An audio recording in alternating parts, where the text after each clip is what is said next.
1947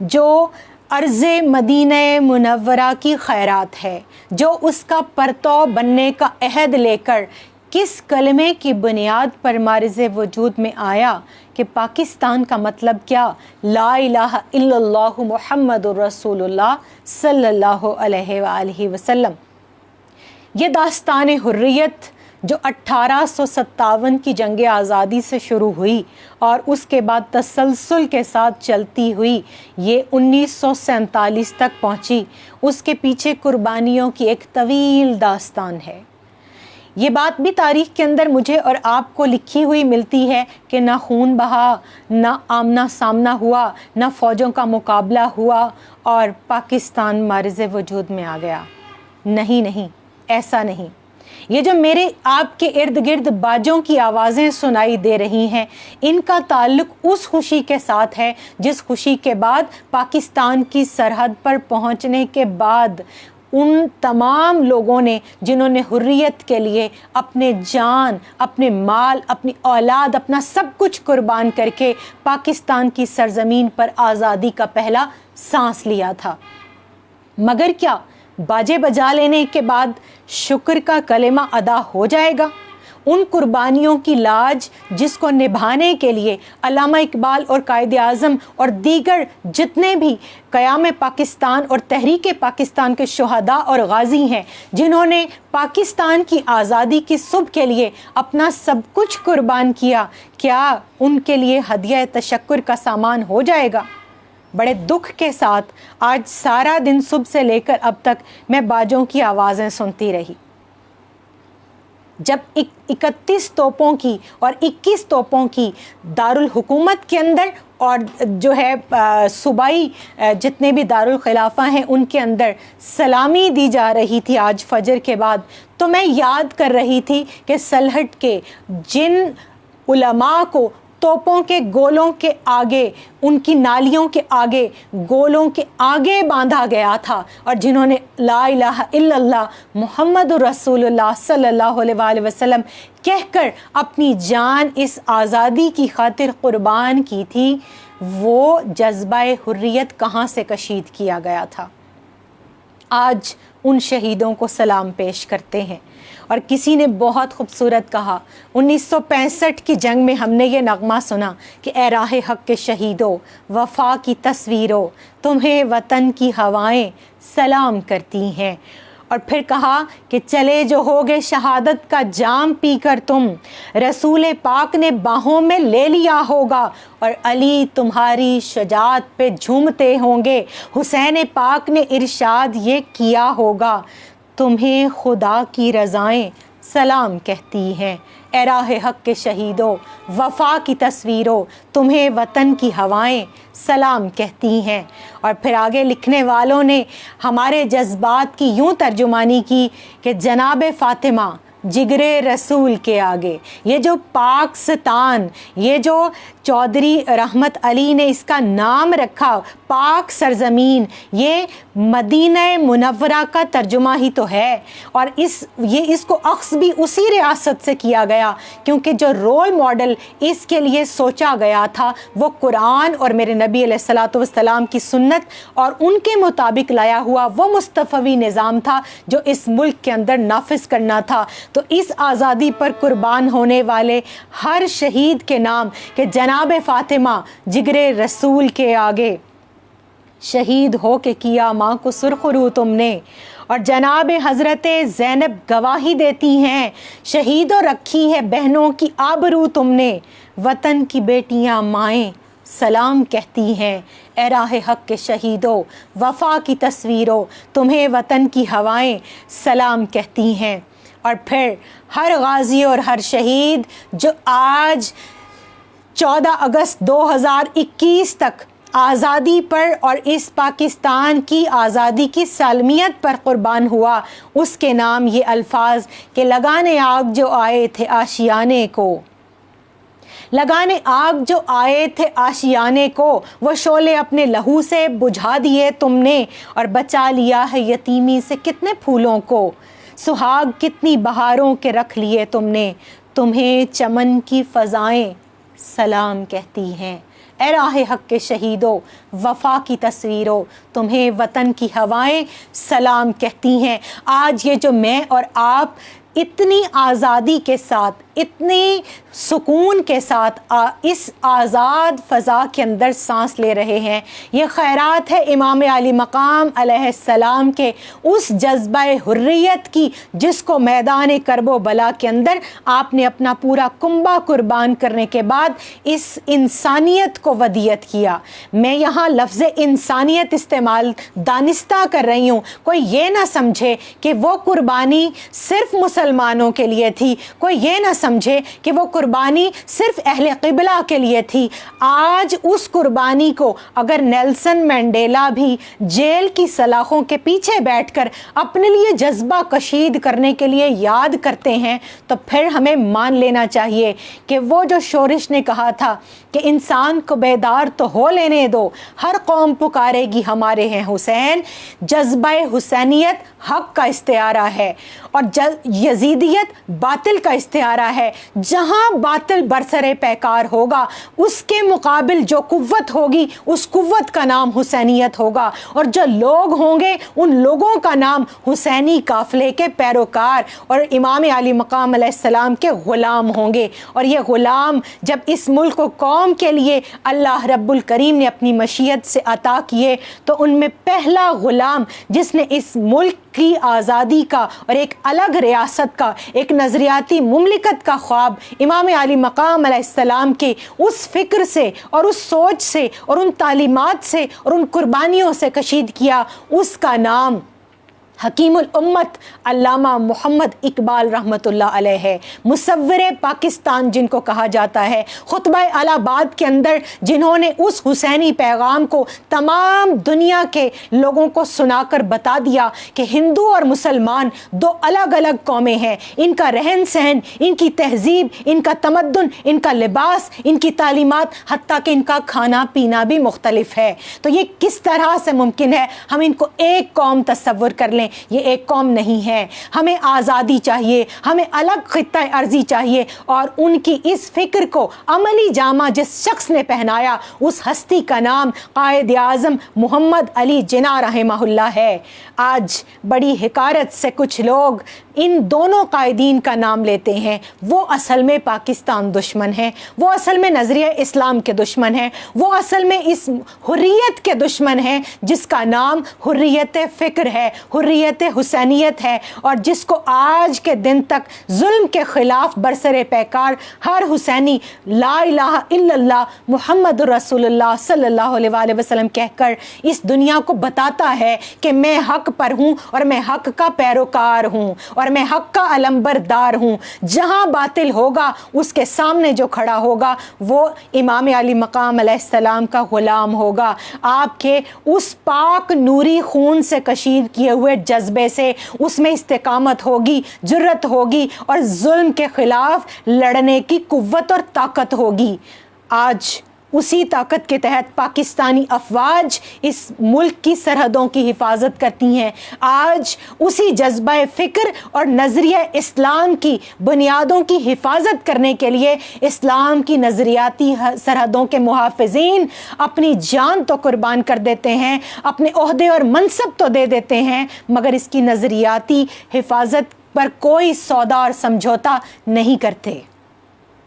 اس لیے کہ انہوں نے ایک مرتبہ تو یہ منظر پاکستان بننے کے وقت میں دیکھا، اور میں ان لوگوں سے مل چکی ہوں۔ آج جو لوگ پاکستان کو گالی دیتے ہیں وہ اصل میں پاکستان کی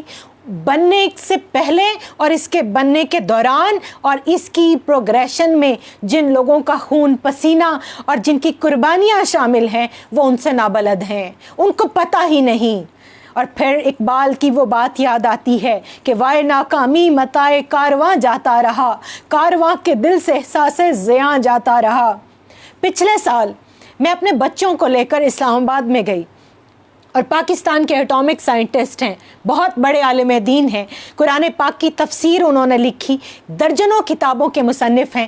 سوشل میڈیا کے اوپر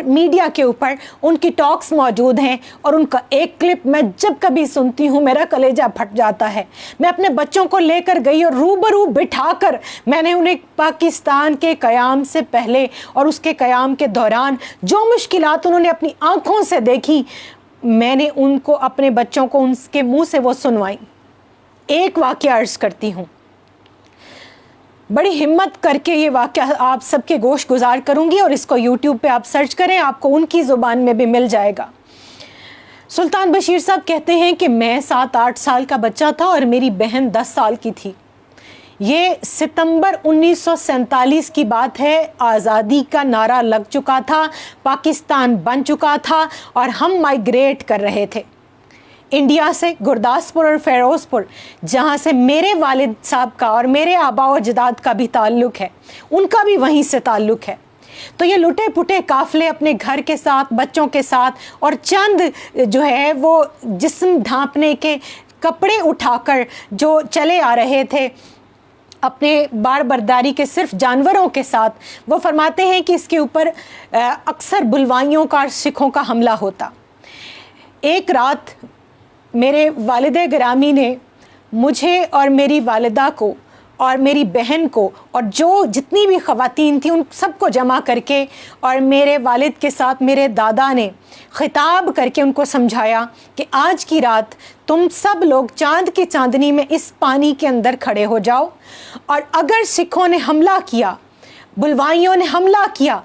اور ہمارا ان سے مقابلہ اور آمنا سامنا ہوا، تو تب تک اس پانی سے باہر نہ نکلنا جب تک کہ پاکستان کا مطلب کیا، لا الہ الا اللہ محمد رسول اللہ کی آواز نہ سن لو، نعرہ تکبیر اللہ اکبر کی صدا نہ سن لو، نعرہ رسالت یا رسول اللہ صلی اللہ علیہ وآلہ وسلم کی آواز تمہارے کانوں میں نہ پڑ جائے۔ اور دیکھو اگر ان کا نعرہ تم نے سنا کہ وہ جیت گئے ہیں تو بچوں سمیت اس پانی کے اندر چھلانگ لگا کر اپنی جان دے دینا۔ یہ بات کرنے کے بعد جب سلطان بشیر صاحب کے زخم ہرے ہوتے ہیں تو ہم بھی اس تکلیف کو محسوس کر سکتے ہیں۔ ایک جملہ کپ کپاتی زبان اور بہتے آنسوؤں کے ساتھ بڑے توقف کے بعد انہوں نے روتے ہوئے کہا کہ میں اس وقت میری آدھی پنڈلیاں پانی میں تھیں اور ٹھنڈا پانی تھا چاند کی چاندنی کی وجہ سے، میں آج بھی میری پنڈلیاں ٹھنڈی ہیں۔ پاکستان جنہوں نے بنایا انہوں نے خود بتایا کہ ہم نے لاشوں کو بہتے ہوئے دیکھا اس راوی کے اندر، ہم نے اس پانی کو سرخ دیکھا اپنی آنکھوں سے، اور وہ کہتے ہیں کہ ایک خاتون وہ جو جس کے سینے کے اوپر اس کا بچہ تھا، اور وہ بچہ بھی شہید ہو چکا تھا اور ماں بھی، اور اس ماں نے اپنے بچے کو یوں کر کے اپنی گود میں لیا ہوا تھا، کہتے ہم نے خود، میرے بزرگوں نے خود اس لاش کو نکال کر ہم نے وہیں دفنایا۔ جنہوں نے پاکستان بنایا ان سے آزادی کی قدر پوچھئے۔ اور میرے والد صاحب بہت بزرگ ہو چکے ہیں، دل کے مریض ہیں، میں نے کبھی ان سے پاکستان کی کہانی اس لیے نہیں چھیڑی کہ میں جانتی ہوں کہ جب وہ سنائیں گے تو نہ وہ ضبط کر پائیں گے اور نہ میں۔ ہاں کبھی کبھار ان سے سن 65 کے، چونکہ وہ پاکستان ایئر فورس میں رہے تو انہوں نے مائیگریٹ بھی کیا انڈیا سے شکرگڑھ، اور اس کے بعد انہوں نے 1965 اور 1971 کی جنگ میں حصہ بھی لیا، اور اپنی آنکھوں سے، اور میرے والد گرامی کو اللہ تعالیٰ زندگی صحت اور سلامتی عطا کرے، وہ سن 1965 کی جنگ کے وہ ہیرو ہیں کہ جنہوں نے اس وقت سرگودا ایئر بیس کے اوپر اس جو ہے وہ جو ٹروپ تھا اس کو جو ہے وہ زمین پر بیٹھ کر جو ہے وہ کنٹرول کیا، جس کے تحت انڈیا کے اوپر جو ہے وہ اس وقت فضائی کنفرنٹیشن کا ماحول تھا، اور پھر 1 منٹ کے اندر 4 جہاز جو پاکستان کے شیر نے گرائے زمین کے اوپر، اس کو ابو جان کہتے ہیں کہ میں بیٹھ کر کنٹرول کر رہا تھا۔ تو میں ان سے 65 اور 71 کی بات تو پوچھ لیتی ہوں، لیکن کبھی پاکستان کی کہانی نہیں سنی، کیونکہ میری بڑی بہن بتاتی ہیں کہ جب ہمارے آبا و اجداد مائیگریٹ کر کے آ رہے تھے تو میری پھپھو جان جو ہے وہ اللہ ان کو غریق رحمت کرے وہ بھی اس دنیا سے چلی گئی کہ وہ پیدا ہونے والی تھی، لیکن جو ان سے پہلے میری پھپھو تھی وہ 1 سال کی، وہ میری دادی جان کی گود میں تھی، اور کہتی ہیں کہ جب بلوائیوں نے حملہ کیا اور بھگدڑ مچی اور جب یہ لوگ بھاگے تو وہ میری 1 سال کی جو پھپھو تھی وہ نیچے گری، اور دادی جان خود یہ بات کہتی ہیں کہ پھر دادا جان نے حکم کر رکھا تھا کہ مڑ کے نہیں دیکھنا، اور جو گر جائے اس کو اٹھانا نہیں ہے، کیونکہ جو گرنے والے کو اٹھانے کے لیے رکے گا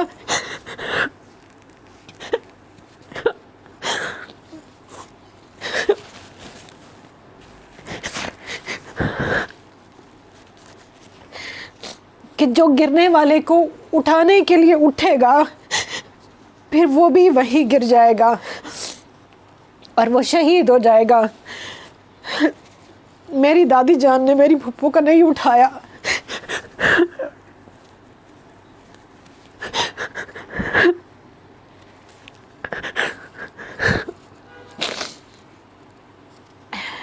یہ آزادی کا ایک لمحہ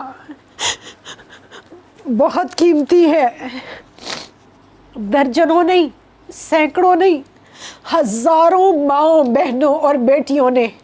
کنووں میں چھلانگ لگا کر اپنی عزتیں بچا کر شہادت کو خود گلے لگا کر اس ملک کی خاطر اپنی جان اور اپنی عزت، اپنی جان دے کر اپنی عزت اور اس آزادی کی حفاظت کی ہے۔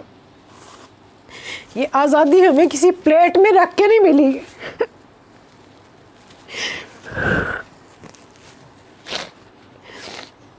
اس آزادی کی قدر کیجئے، اس ملک کی قدر کیجئے، اور یہ جو ملک ہے جب اس کی فائل قائد اعظم رحمہ اللہ کو عطا کی گئی تو یہ واقعہ شیخ الاسلام خواجہ قمر الدین سیالوی رحمہ اللہ اپنی ایک تقریر کے اندر سناتے ہوئے فرماتے ہیں، معروف واقعہ ہے، درجنوں کتابوں کے اندر درج ہے حوالہ جات کے ساتھ، کہ 1946 میں سرگودا سیال شریف کے اندر جب یونینسٹ پارٹی نے سر اٹھایا اور یہ مسلم لیگ سرگودا کے صدر تھے، مسلم لیگ کو لیڈ کر رہے تھے، تو اس وقت میں ان کو خریدنے کی کوشش کی گئی، ہارس ٹریڈنگ کا جو ٹرینڈ چلا رہا تھا، تو یہ کہا کرتے تھے محمد علی جناح صاحب، تو کسی نے کہا کہ آپ محمد علی جناح صاحب کیوں کہتے ہیں؟ تو فرمانے لگے کہ اچھا سنو، جاننا چاہتے ہو کیوں کہتا ہوں تو سنو۔ میں ایک رات سویا ہوا تھا، میں نے خواب میں دیکھا کہ ایک بہت کثیر انبوہ ہے لوگوں کا، ایک مجمع ہے، اور یوں ہے کہ جیسے کوئی جلسہ ہو، اور بہت بڑا سٹیج ہے، خوشبوؤں سے معطر، نور سے معطر، اور میں اس سٹیج کے جب سامنے ہوتا ہوں تو کیا منظر ہے کہ رسول اکرم صلی اللہ علیہ وآلہ وسلم کرسی صدارت پر جلوہ افروز ہیں، قربان جائیے اس منظر پر، آپ کے دائیں بائیں خلفائے راشدین ہیں، اور آپ فرماتے ہیں کہ علی المرتضیٰ شیر خدا کرم اللہ وجہہ الکریم کہاں ہیں؟ مولا کائنات شیر خدا کرم اللہ وجہہ الکریم تشریف لاتے ہیں، اور آپ فرماتے ہیں کہ محمد علی جناح کدھر ہیں؟ اور حضرت فخر الدین سیالوی رحمہ اللہ فرماتے ہیں کہ ہم نے مجمع میں دیکھا کہ ایک دبلا پتلا سا نوجوان، ایک چوڑی پیشانی والا، روشن چہرے والا، پرعزم آنکھوں والا، جس کے چہرے پر چمک اور جس کی آواز میں گھن گرج تھی، وہ مجمع کو چیرتا ہوا حاضر ہوتا ہے اور سٹیج پر جا کر ہاتھ باندھ کر بارگاہ مصطفیٰ کریم صلی اللہ علیہ وآلہ وسلم میں کھڑا ہو جاتا ہے اور فرماتا ہے کہ میں حاضر ہوں،